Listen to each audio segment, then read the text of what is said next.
അപ്പോൾ നമ്മുടെ integration exam ഒക്കെ അടിപൊളിയായിട്ട് എല്ലാവരും അറ്റൻഡ് ചെയ്തു. അപ്പോൾ എങ്ങനെ ഉണ്ടായിരുന്നു മക്കൾക്ക് എക്സാം എന്നുള്ളത് നമ്മുടെ കമന്റ് ബോക്സിൽ പറയട്ടോ. അപ്പോൾ നമുക്ക് ആൻസേഴ്സ് നോക്കാൻ ജൂഡി മിസ്. യെസ്, അപ്പോൾ ഫസ്റ്റ് ക്വസ്റ്റ്യൻ എന്ന് പറയുന്നത് നമ്മൾ ഇന്നലെ പറഞ്ഞിട്ടുണ്ടായിരുന്നു, നിറം കൊടുക്കാനുള്ള ഒരു ക്വസ്റ്റ്യൻ ആണ് അല്ലേ.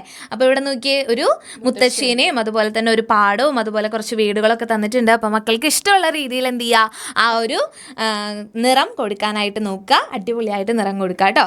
നെക്സ്റ്റ് വൺ എന്ന് പറയുന്നത് ഒരു കഥ വായിക്കാനാണ്. അപ്പോൾ ഒരു കഥ തന്നിട്ടുണ്ട്, നമുക്ക് ആ ഒരു കഥ വായിച്ച് താഴെ കുറച്ച് ക്വസ്റ്റ്യൻസ് കൊടുത്തിട്ടുണ്ട്, അതിന് ആൻസർ എഴുതുക. അപ്പോൾ ഇവിടെ മുത്തശ്ശി നെയ്യപ്പം ചുട്ടു, മുത്തശ്ശനും ഒപ്പം കൂടി 9 നെയ്യപ്പം വീതം വെച്ചു, 1 ബാക്കിയായി, 2 പേരും തമ്മിൽ തർക്കമായി, നമുക്ക് മിണ്ടാതിരിക്കാം, ആദ്യം മിണ്ടുന്നയാൾ തോൽക്കും. മുത്തശ്ശി പറഞ്ഞു, ജയിക്കുന്നയാൾക്ക് 5 അപ്പം. മുത്തശ്ശൻ സമ്മതിച്ചു. പാൽക്കാരനും മീൻകാരനും വന്ന് വിളിച്ചു, അവർ മിണ്ടിയില്ല. അപ്പോൾ ആദ്യത്തെ ക്വസ്റ്റ്യൻ നോക്കി, ആരൊക്കെയാണ് നെയ്യപ്പം ചുട്ടത്? ആരൊക്കെയാണ്? മുത്തശ്ശനും മുത്തശ്ശിയും കൂടിയിട്ടാണ്. മുത്തശ്ശനും മുത്തശ്ശിയും എത്ര നെയ്യപ്പമാണ് ചുട്ടത്? 9 എണ്ണം. 2 പേർക്കുമായി വീതിച്ചപ്പോൾ എത്ര എണ്ണം ബാക്കി വന്നു? 1 എണ്ണമാണ് ബാക്കി വന്നത്.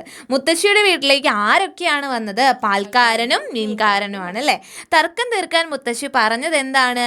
നമുക്ക് മിണ്ടാതിരിക്കാം, ആദ്യം മിണ്ടുന്നയാൾ തോൽക്കും, ജയിക്കുന്നയാൾക്ക് 5 അപ്പം കിട്ടും എന്നാണ് മുത്തശ്ശി പറഞ്ഞിട്ടുണ്ടായിരുന്നത്. അപ്പോൾ ആ ഒരു കാര്യം കൂടെ എഴുതി കൊടുത്താൽ ഈ ഒരു ഫുൾ മാർക്ക് അല്ലെങ്കിൽ നല്ല ഗ്രേഡ് തന്നെ നമുക്ക് കിട്ടും.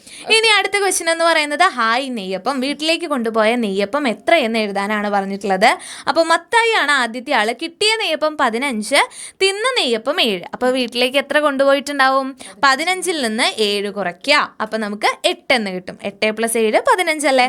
ഇനി കേശുവിന് 20 നെയ്യപ്പാണ് കിട്ടിയത്, 10 എണ്ണം കഴിച്ചു, അപ്പോൾ ബാക്കി എത്രയുണ്ട്? 20 - 10 10 എണ്ണം. അബുവിന് 15 നെയ്യപ്പമാണ് കിട്ടിയത്, 5 എണ്ണമാണ് കഴിച്ചത്, 15 - 5 10 എണ്ണം. അപ്പോൾ മത്തായിക്കും കേശുവിനും കൂടെ ആകെ കിട്ടിയ നെയ്യപ്പം എങ്ങനെ കണ്ടുപിടിക്കും? മത്തായിക്ക് 15, കേശുവിന് 20. അപ്പോൾ എത്രയായിരിക്കും? 20 + 15 35 എന്ന് കിട്ടും.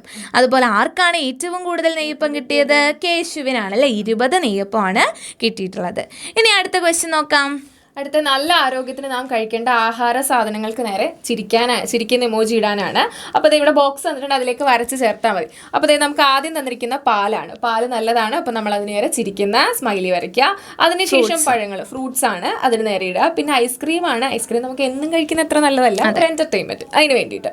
then അടുത്തത് പച്ചക്കറികളാണ്, അതിന് നേരെ എന്ത് ചെയ്യുക, നല്ലതാണ്, അപ്പോൾ അത് എന്നും കഴിക്കുന്ന നല്ലതാണ്, അപ്പോൾ ചിരിക്കുന്ന ഇമോജി ഇടുക. പിന്നെ ഷവർമയാണ്. ഷവർമ ഒരു എൻ്റർടൈൻമെൻറ്റ്, വല്ലപ്പോഴും കൊതി കൊണ്ട് കഴിക്കാം, എന്നും അതൊരു ശീലാക്കരുത്.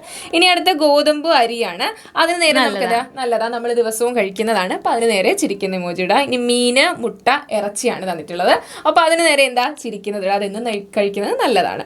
അപ്പോൾ ഇനി അടുത്ത് നമുക്ക് തന്നിട്ടുണ്ട്, കൂട്ടത്തിൽ പെടാത്തതിനെ വട്ടത്തിലാക്കാനാണ് പറഞ്ഞിരിക്കുന്നത്. ഇവിടെ ആദ്യം പഴമുണ്ട്, കൈതച്ചക്കയുണ്ട്, ഒരു ബർഗർ ഉണ്ട്, ആപ്പിൾ ഉണ്ട്, ക്യാരറ്റ് ഉണ്ട്, ബാക്കിയൊക്കെ ഫ്രൂട്ട്സ് ആണ്. ഇതിൽ പെടാത്തത് ഏതാണ്? നമ്മുടെ ബർഗറാണ്. അതിന് നേരെ എന്ത് ചെയ്യുക, വട്ടത്തിലാക്കാനാണ് പറഞ്ഞിട്ടുള്ളത്. ഓക്കെ, ഇനി നമ്മുടെ ലാസ്റ്റ് ആക്ടിവിറ്റി, അപ്പുവിൻ്റെ ഡയറി എന്ന് പറഞ്ഞ് തന്നിട്ടുണ്ട് കേട്ടോ. ഞാൻ മുത്തശ്ശൻ്റെ വീടിന് അടുത്തെത്തി, വീടിന് മുന്നിൽ ഒരുപാട് ആളുകൾ മുത്തശ്ശിയെ ജീപ്പിലേക്ക് കയറ്റുന്നത് കണ്ടു. മുത്തശ്ശനെ കയറ്റുമ്പോൾ കാല് ജീപ്പിൽ തട്ടി. എൻ്റെ കാലേ എന്ന് മുത്തശ്ശൻ എന്ന് പറഞ്ഞു മുത്തശ്ശൻ കരഞ്ഞു. ഞാൻ ജയിച്ചേ എന്ന് പറഞ്ഞുകൊണ്ട് മുത്തശ്ശിയും ഓടിപ്പോയി. അതായത് മുത്തശ്ശി നേരത്തെ പറഞ്ഞിട്ടുണ്ടായിരുന്നു, ആദ്യം മിണ്ടുന്നയാൾ തോൽക്കും എന്ന് പറഞ്ഞിട്ടുണ്ടായിരുന്നു. അപ്പൊ മുത്തശ്ശി ജയിച്ചു, മുത്തശ്ശിക്കായിരിക്കും 5 നെയ്യപ്പം കിട്ടാൻ പോകുന്നത്. ഓക്കെ, എനിക്കൊന്നും മനസ്സിലായില്ല, അറിയാം നമ്മുടെ അപ്പുവിന് കേട്ടോ. അപ്പൊ അപ്പുവിന്റെ ഡയറി വായിച്ചല്ലോ. ഇന്നലത്തെ കാര്യം ഇപ്പൊ ഇവിടെ നമുക്ക് തന്നിട്ടുള്ളത് അപ്പുവിന്റെ ഡയറിയാണ്. ഇനി ഇന്നലത്തെ കാര്യങ്ങൾ ചേർത്ത് നിങ്ങളുടെ ഡയറി എഴുതൂ, ചിത്രവും വരയ്ക്കുക. അപ്പൊ നമ്മുടെ ഒരു ദിവസത്തെ കാര്യങ്ങളൊക്കെ ചേർത്ത്, അതായത് നമ്മുടെ ഇപ്പൊ നമ്മൾ ഇന്നലത്തെ ദിവസത്തില് എന്തെങ്കിലും പ്രധാനപ്പെട്ട കാര്യങ്ങൾ, നല്ല സൺഡേ ആയിരുന്നു അല്ലെ.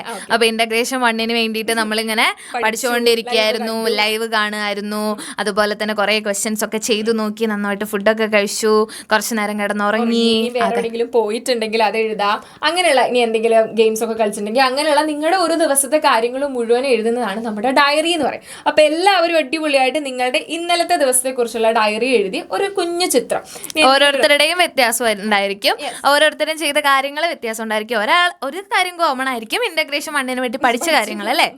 ഓക്കെ, അപ്പൊ അത് ചേർത്ത് നിങ്ങളുടെ ഡയറിയും കൂടി എഴുതുകയാണെങ്കിൽ കുഞ്ഞതായിട്ട് ഒരു 3-4 സെന്റൻസ് മാത്രം മതി. അത്രയും വെച്ചൊരു കുഞ്ഞു ഡയറി എഴുതുക, ഒരു ചിത്രവും വരയ്ക്കാം. നിങ്ങൾക്ക് ഇഷ്ടമുള്ള ഒരു ചിത്രവും വരച്ചു, അതായത് നിങ്ങളുടെ ഇന്നലത്തെ കാര്യങ്ങളുമായിട്ട് ബന്ധപ്പെട്ട് എന്തെങ്കിലും ഒരു ചിത്രവും കൂടി വരച്ചു കഴിഞ്ഞാൽ സെറ്റാണ്. അങ്ങനെ നമ്മുടെ ആ ഒരു ആക്ടിവിറ്റിയും വളരെ എളുപ്പത്തിൽ നമുക്ക് എഴുതാനായിട്ട് പറ്റും. അപ്പൊ അങ്ങനെയെങ്കിൽ നമ്മുടെ ഇന്റഗ്രേഷൻ എക്സാം വളരെ എളുപ്പത്തിൽ നമ്മൾ കംപ്ലീറ്റ് ചെയ്തു. നമുക്കുള്ളത് ഇന്റഗ്രേഷൻ 2-ന്റെ എക്സാം ആണ്, നാളെ ആയിരിക്കും. അപ്പൊ അതിന്റെ ഷുവർ ക്വസ്റ്റ്യൻസും ആയിട്ട് ഞങ്ങൾ വരുന്നുണ്ടായിരിക്കും. ഇന്ന് കറക്റ്റ് 7:30.